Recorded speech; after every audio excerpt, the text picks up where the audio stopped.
sketch the basic idea of the canoe model. So we have two axes. We have an x-axis and a y-axis in the model. And the x-axis stands for the implementation level of a customer characteristic. So here on the right, we have a characteristic of your product, a characteristic of your product or service is fully implemented. And here on the left side, you have that characteristic is absent. Now the y-axis indicates the customer satisfaction. So here you have satisfied customer, and here you have a very unhappy customer.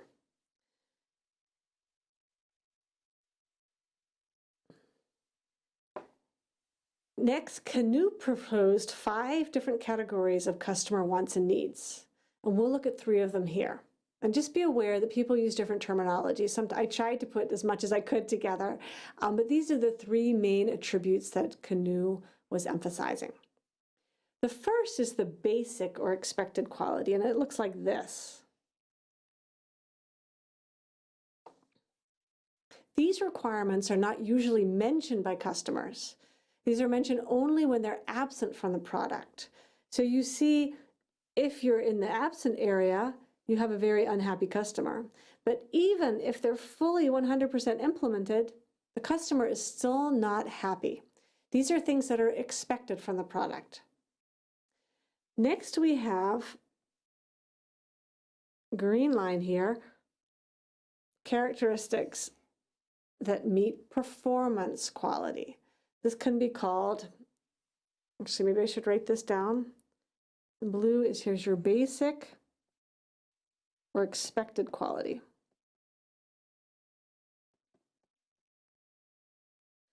And here we have the performance or one-dimensional.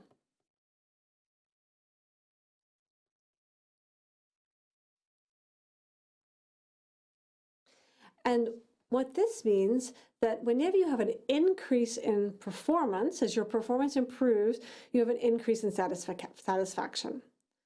There's a linear relationship between the customer satisfaction with the increase in the performance. The more, the better.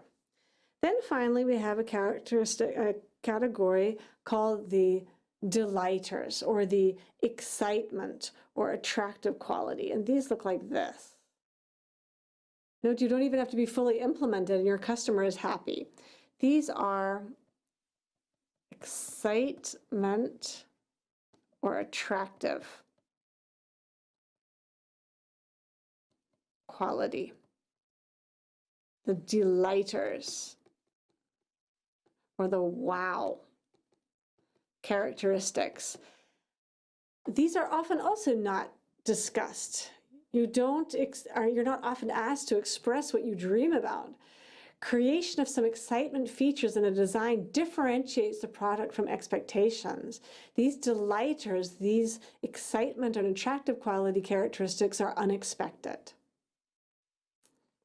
Now let's look at a neater drawing. Here you see the 3 basic characteristics listed here. Again, basic quality characteristics are required for entering a market. Here you need certain features of your product or service which are common and offered by the competition as well. They're maybe not specifically identified, but the customer will be dissatisfied if these features are not present. And these basic needs do not improve the customer satisfaction in any way. For example, on a bicycle, what do you expect? You expect some wheels, a frame, brakes, for example. And here the blue line indicates that there's no increase in satisfaction as these basic features are implemented. But if they're absent, no wheels, you're not going to be happy with your bike. The performance or one-dimensional quality in green, these provide an increase in satisfaction as the performance increases. For a bicycle, this could be the weight of the bike. The lighter the bike, the happier you are. It could be the number of gears or maybe additional components. You have a lights, you have a bike with lights, you'll be happier than one without. On the last one is the red one, the excitement or attractive quality features. These are unexpected and they delight the customers. Now, what could this be for your bike? Depends on what kind of bike rider you are. For me, it'd be nice to have an electric motor on the bike. Or maybe you could have a built-in bike lock. I had this just on my exam, and one of the answers was an automatic roof that comes up when it rains. And I said, okay. But I think generally you're looking for something that will delight the customer, that also is not too far-fetched. Delighters, though, they will differentiate your product from the competition. They'll create customer loyalty, and they'll build, in addition, your brand equity. People will come back for more of your products. Now, the canoe model allows us to categorize these different wants and needs of the customers into these different categories. We also have three different,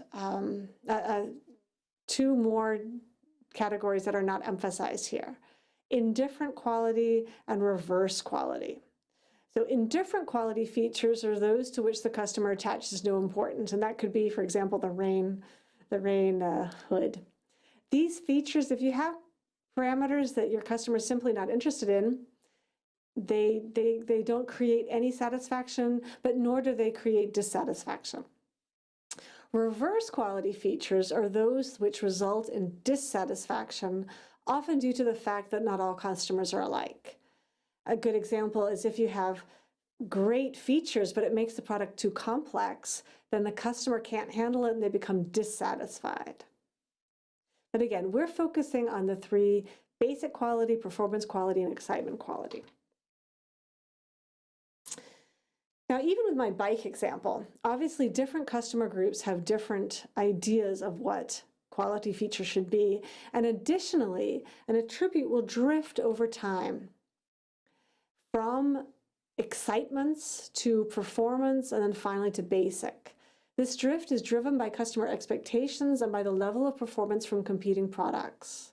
And an example that Professor Indrajit gave us was that mobile phone batteries, they were originally very large and bulky with only a few hours of charge, but now we expect 12 hours of battery life, very slim, lightweight phones. The battery attributes have had to change to keep up with our customer expectations. Here's another example from Professor Mukherjee for a canoe diagram for a hotel room. And it depends on the customer group.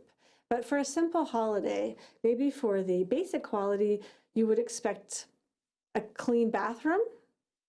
If you're a backpacker, you maybe just share a bathroom, but you expect it to be clean. You expect to have a choice between a non-smoking and a smoking room.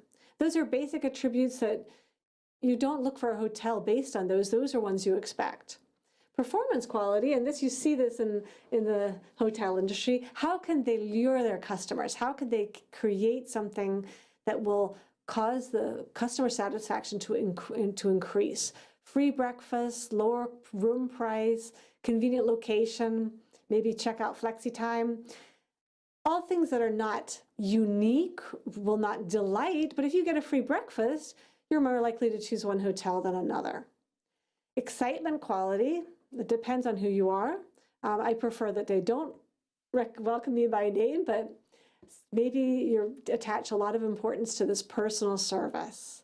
Maybe you want to have a choice of pillows. Maybe they give you a bottle of wine on your bed, whatever makes you happy. Those are the things that differentiate then your choice from the competition and make you think, I'll come back there again. So these are the basics of the canoe model, and now we just want to show you two short slides on how we can use this information. The first here is the canoe questionnaire. We need to discover what does the customer want and how does the customer view this? How does the customer prioritize this? So we create then a questionnaire where different attributes, different characteristics are identified. And the customer can then express how they feel about these different attributes or characteristics. The The questionnaire consists of a pair of questions, a functional form of the question. Where's my pen? A functional form of the question and a dysfunctional form of the question. This is very important. The functional asks our customer how they feel if they have a feature. While the other question, the dysfunctional form, asks how they feel if they do not have the feature. And with these responses, so you have I like, I expect, I do not care, I can live with it, and I dislike it. So, for example, if the room has a smoking preference, how do you feel? Well, as a customer, I say, I expect that. I expect my room to say whether it's smoking or not smoking. I expect to have that choice. If the room does not have a smoking preference, I would say, I dislike that. I am not happy. Correct the English here. Has a smoking. So, two different responses. One functional, it has something I expect. One dysfunctional, it doesn't have something, and I actually dislike it. Now what we want to do is to graph these in an evaluation table. And it looks like this. So you have on this side here the functional question response, and this side the dysfunctional response. So I said for the functional question, does my room have a smoking preference? I expect that. It must be there. But if it doesn't, then I dislike it. And so in this table, we see the different attributes. We see the 0 indicating the performance, the one-dimensional quality. This is the linear increase we talked about. We see the expected quality here. This should be in blue. Expected quality, things that we expect basic quality to have. And we see here this excitement, attractive quality. Could write this in blue, your basic quality here. And in green, we have our one-dimensional performance quality. And everything else in this table, either we have reverse quality or indifferent quality, or we have a questionable response. So if our responses lie outside of these upper and right edges, then clearly there's something that it either doesn't matter to the customer, or the response is questionable, or it's a reverse quality where too much is not acceptable. So we take that data, and for example, we say, I have a total of, change my color again here. I have a total of 23 respondents, and I have 5 different attributes that I'm looking at. For example, smoking, non-smoking, clean bathroom, non-clean bathroom, bottle of wine, no bottle of wine. So of those 5 attributes, we go ahead and ask them the functional and dysfunctional questions in the Canoe questionnaire. And for the first attribute, 3 people, when we put them in the table, they came out that they had, that attribute was exciting. It was an attractive quality. It was a wow, a delighter. 6 of the respondents said, nope, that's just what they expect. If that's not there, they're not happy. Whereas 14 of my 23 respondents said, yeah, if it's there, good. I'm happier.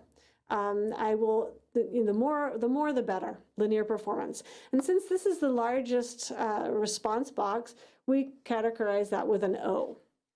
And you go through the rest of them. In this case, number 2 was also, most respondents said that it was a one-dimensional performance quality. Here we have for attribute number 3, people were indifferent. Maybe that was the wine. People were indifferent. For the expected for the number 4, people were looking at that as expected quality, and for number 5, they found that exciting. They found that attractive. And so when you're designing your product, you would use these 5 different attributes, and you would say, how should we prioritize these? Clearly, attribute 3 is not important. And Attribute 4, we need to have that. It's expected. Attribute 1 and 2, we can improve those, make them better, give more, and we would likely see an increase in customer satisfaction. And if we can include number 5 as our wow, as our delighter, we would then increase our brand image, we would increase customer loyalty, it will make our customers delighted. So that's the basic idea of the canoe model. I want to thank again Professor Mukherjee from ITT Bombay, and thank you for your attention.